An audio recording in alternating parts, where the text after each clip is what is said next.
I love you 3000.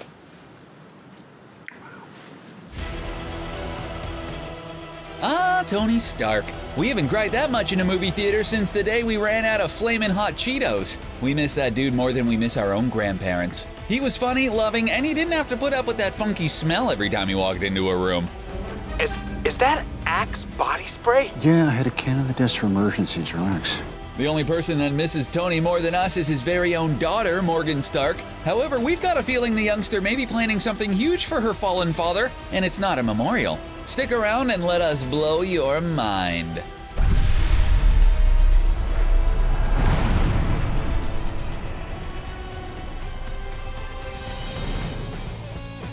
In that weird space after Avengers Infinity War and before Endgame, there were a lot of rumors floating around. We had a feeling that we'd be saying goodbye to some big players, but we didn't really know who. Most of us were focused on who would be saved from the snap. While Tony Stark was one of the characters who had a good chance of biting the dust, few of us believed that he'd actually lose his place in the MCU forever, but it happened. Our fragile hearts are still broken, but let's think about the characters he left behind. Tony only had a few years of wedded bliss with Pepper Potts before the Avengers came knocking again. During that period, they welcomed one incredibly cute daughter, Morgan Stark. When her daddy went to save the world one final time, Morgan and her mom were left devastated.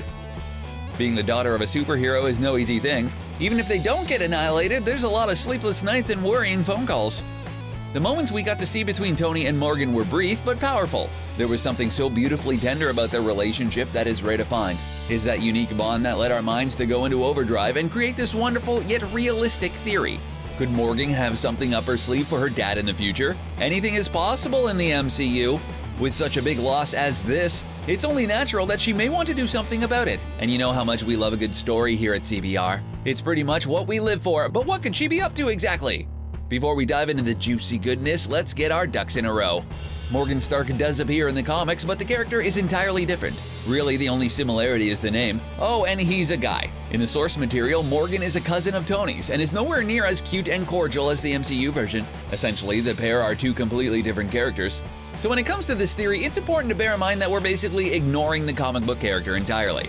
Morgan is an intriguing character, and Catherine Langford was already cast to play an older version of her in Endgame. However, her appearance was vetoed as it didn't quite fit in with the story in the end. Now that Marvel Studios has announced the imminent arrival of the What If animated series, all bets are off. This series has been specially created for writers to have some off-the-wall fun with the much-loved storylines. Just like the comics of the same name, the show will explore how things might have gone down in an alternate world. This opens the realm of possibility so acutely that it's almost painful. As the events of Endgame are a huge impact on the MCU and its future, it's almost certainly going to feature in What If. So why not throw Morgan Stark in there too? If anyone is genetically inclined to become brilliant, it's her. And fans still have a keen interest in getting to know Tony's kid a little bit more. So how will it all go down? Buckle up, Buttercup. It's a ride across time and space for this one. Let's fast forward a few years into the future, where Morgan Stark is a young woman. As we've already touched upon, living in the shadow of a superhero parent is tough. Tony would have left such a huge impact on the world that he's still going to be missed in the years to come. A despondent Morgan may be suffering the effects of her loss so profoundly that she's been trying to find a way to resurrect her father. After turning to the remaining Avengers for help, she finds that she constantly meets a dead end. They tell her that Tony sacrificed himself for the greater good and he would want her to move on. Stubborn like her old pa, Morgan struggles to do so, and that's when she meets Nathaniel Richards. Our story focuses on this encounter, blending together Morgan's story with the inquisitively crafted tale of Iron Lad. In the comics, a 16-year-old Nate is being tormented by bullies when his future self turns up and rescues him. Only his future self isn't exactly Mother Teresa, but rather the villainous mastermind Kang the Conqueror. Kang hopes to inspire Nate by showing him his future conquests, but it goes down like a cup of tea at a kegger. Repulsed by what lies in store for him, Nate hijacks the time travel tech Kang used and transports himself straight into Earth 616. Although Nate tries to track down the Avengers for help, he finds that they aren't together anymore and he's left to his own devices. In a hot minute, the bright young upstart figures out how to download what's left of Vision into his armor and becomes Iron Lad. This is a perfect entry point for What If, to hijack the story and introduce Morgan Stark. Seeing some kid running around town as a knockoff version of her deceased father must be a little irritating. Morgan could confront Nate, only to discover what he's done is actually pretty cool. After all, his ingenuity is something her dad would have appreciated.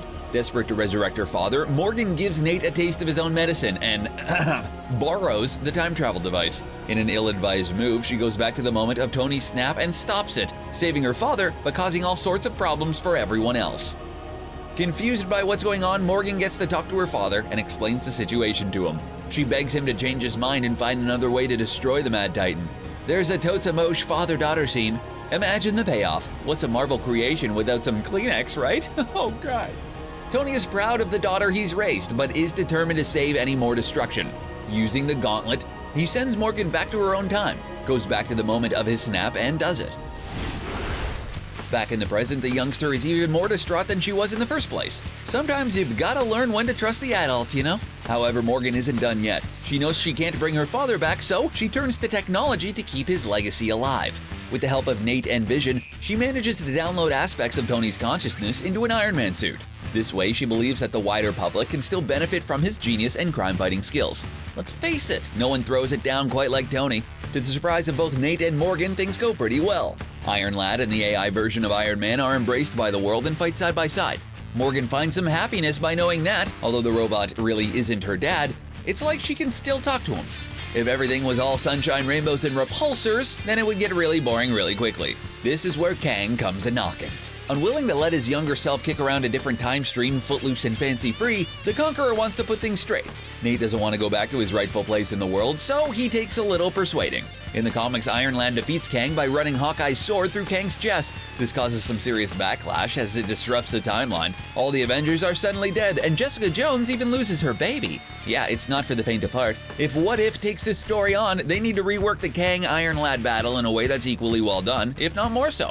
Luckily for Marvel Studios, we've got an answer for that too. Did you honestly think we wouldn't? Come on, folks.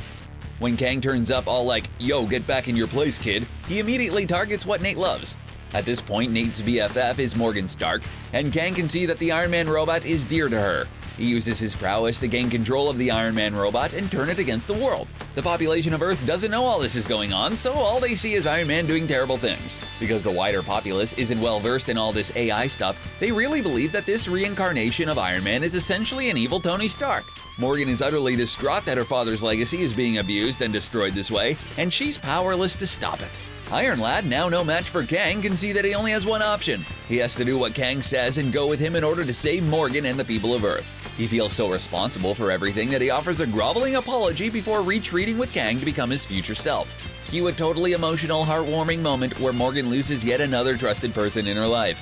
Can't this kid catch a break? Of course not. Where would the fun be in that? When Kang leaves with Nate in tow, Morgan is broken once again. The Iron Man robot is all but destroyed thanks to its various exploits, so it's going onto the scrap heap. In a moment of reflection, Morgan realizes what she's been trying to do can never be done. No matter how much she wants her dad back, he'll never come back. Sometimes kids have to learn lessons the hard way, and in this case, it couldn't be truer. With nothing left to do but move on, Morgan comes to understand that the biggest gift she can give her dad isn't to rescue him. Why? Because he already did all the living that he needed to do. He kicked a lot of butt, loved Pepper like no other, and a daughter that he loved completely. That's a good run for anyone, let alone a hero who dodged the bullet countless times. Safe in the knowledge that Tony made the ultimate sacrifice so others can live, Morgan decides to do just that. Live. Instead of being bummed about her lost friend and her lost father, she takes up a position at Stark Industries next to her mom. That way she can keep Tony's legacy alive in a way that would have made him truly proud. It may have taken a little while for the penny to drop, but Morgan got there in the end.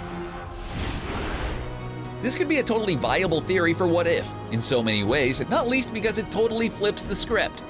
Plus, we're all dying to get another Tony Stark fix. It's hard to accept the fact that he's just gone out of our lives forever. We love the man 3000 for goodness sake, throw us a bone, Marvel. If Robert Downey Jr. wants to ride the cash cow for as long as possible, he probably wouldn't say no to the check either. Even if it's just voice work. As an animated series, What If has a much wider scope of believability, with less restrictions. When it comes to live-action work, there are a lot of things that need to be considered. This is a story that's begging to be told, so please do us a solid, won't you, Kev? Tony needs it, Morgan needs it, the universe needs it, our egos need it, because frankly, we've spent way too much time thinking about this and we need the validation. Thanks, Marvel! Even if our suggestion doesn't make it to the small screen, which would be a travesty, expect to see more of Morgan Stark. You can't tease a character this good without a payoff somewhere in the future, no matter where it may be. What do you think? Have you got a better way for Morgan Stark to enter the equation? Sound off in the comments, but before you go, be sure to give this video a big thumbs up so we know we're loved. It gets a little lonely sometimes, you know? Don't forget to hit that subscribe button too so you don't miss a thing from us here at CBR. Until next time, thanks for watching.